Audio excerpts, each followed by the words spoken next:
je le fais mal. Mais c'est pas grave, j'ai qu'une envie.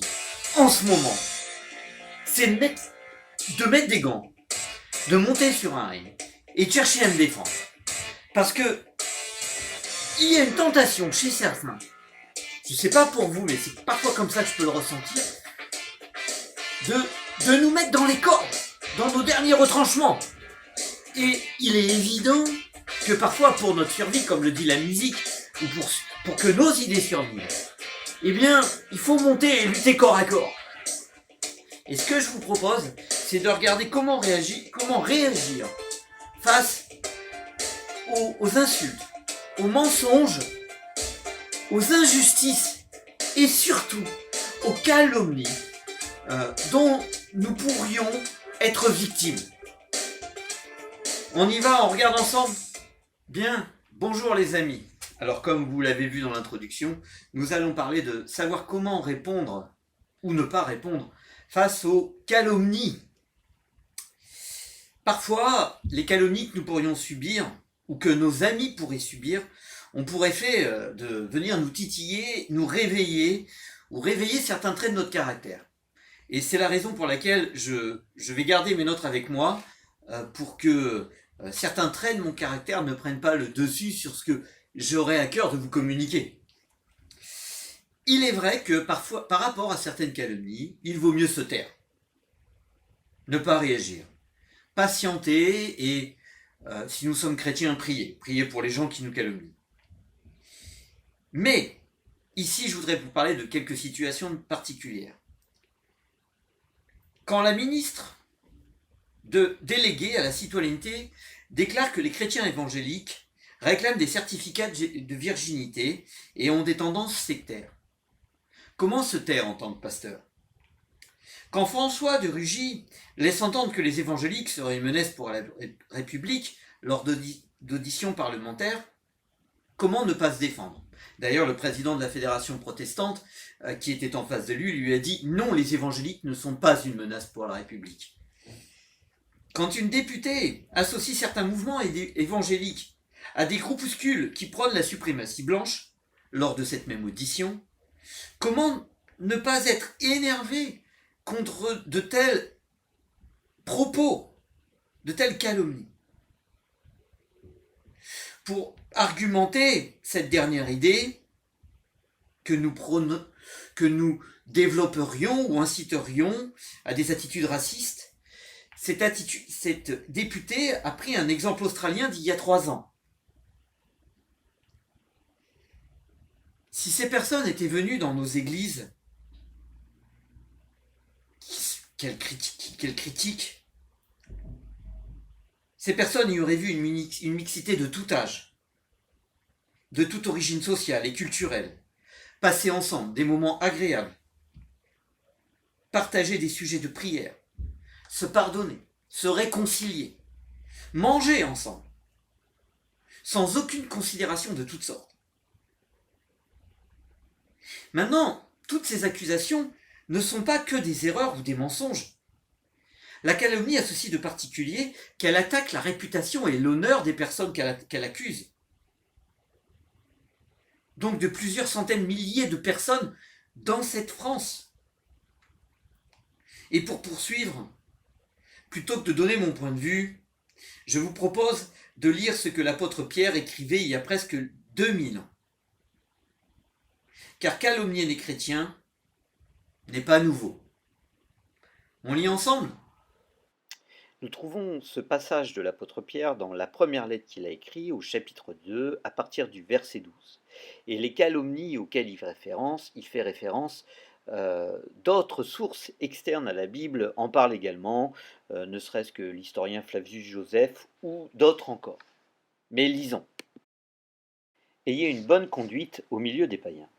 Ainsi, dans les domaines même où ils vous calomnient en vous accusant de faire le mal, ils verront vos bonnes actions et loueront Dieu le jour où il interviendra dans leur vie.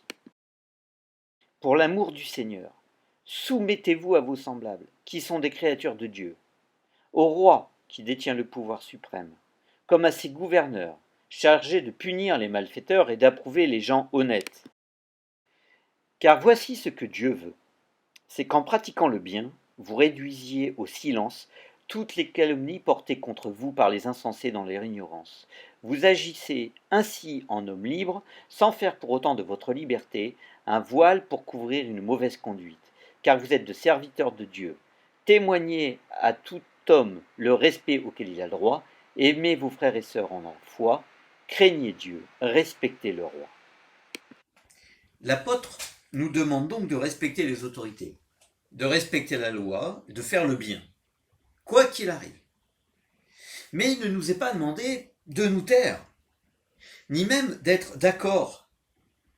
Face aux calomnies, le plan de Pierre, dans la Bible, c'est de continuer de faire le bien.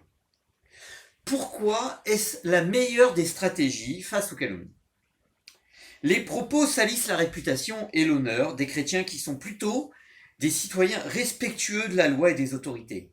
Et la raison pour laquelle je me permets de dire ça, non seulement c'est parce que je les connais, mais parce que le chrétien a envie de plaire à Dieu, et Dieu nous demande de respecter la loi et les autorités.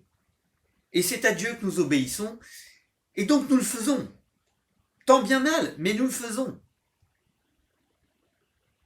Ensuite, soyons fidèles à notre réputation et continuons de faire le bien.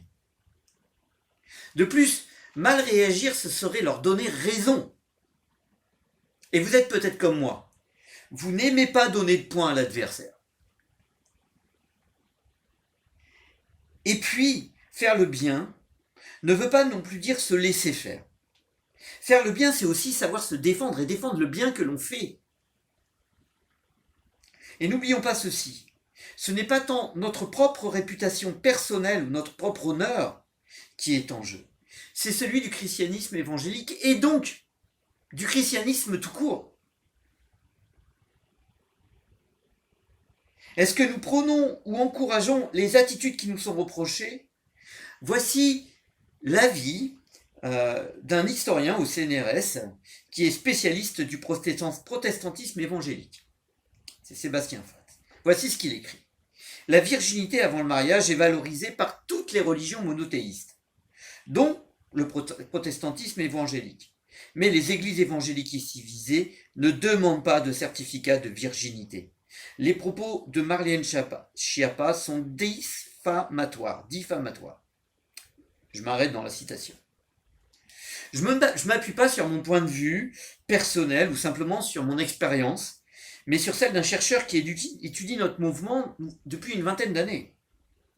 J'aurais aussi pu tout autant parler de M. Willem, qui est sociologue, ou de Jean Bobéro, tout aussi sociologue, expert dans l'étude du protestantisme évangélique. Aucun ne rapporte ces problèmes, ou des problèmes avec les principes et les valeurs de la République. Non, les chrétiens ne sont pas le problème en France, comme certains membres du gouvernement le laissent entendre, ou le déclarent ouvertement. La question c'est, est-ce pour accréditer la nécessité d'une loi sur les valeurs de la République? C'est pas impossible. Nos valeurs sont pourtant prêchées depuis longtemps. Elles sont déjà dans ce texte, faire le bien. Elles ne s'opposent nullement à la dignité humaine et à l'égalité en droit de tous les êtres humains. Nous croyons à un Dieu qui créateur, mais qui aime les hommes et les femmes. Nous croyons en Dieu qui nous veut responsables, qui nous demande de lui faire confiance et d'aimer notre prochain sauf sans condition, même si c'est parfois très difficile. Est-ce que cela fait de nous un danger pour la République? Je ne sais pas, je crois pas. Maintenant, après avoir laissé le fan de Rocky parler, puis le pasteur, je voudrais vous laisser avec une citation de Victor Hugo que j'ai déjà utilisée lors d'un prêche l'année 2020, mais qui reflète ma position personnelle en tant que Français, en tant que citoyen français, qui a comme Seigneur Jésus-Christ. Voici ce qu'a déclaré Victor Hugo lors du discours d'inauguration d'un arbre républicain après la Révolution de février 1848. C'est un beau et vrai symbole pour la liberté qu'un arbre. La liberté a ses racines dans le cœur du peuple, comme l'arbre dans le cœur de la terre. Comme l'arbre, elle élève et déploie ses rameaux dans le ciel. Comme l'arbre, elle grandit sans cesse et couvre les générations de son ombre. Le premier arbre de la liberté a été planté, il y a 1800 ans, par Dieu même sur le mont Golgotha. Le premier arbre de la liberté, c'est cette croix sur laquelle Jésus-Christ s'est offert en sacrifice pour la liberté, l'égalité et la fraternité du genre humain. Continuons à faire le bien et à bientôt!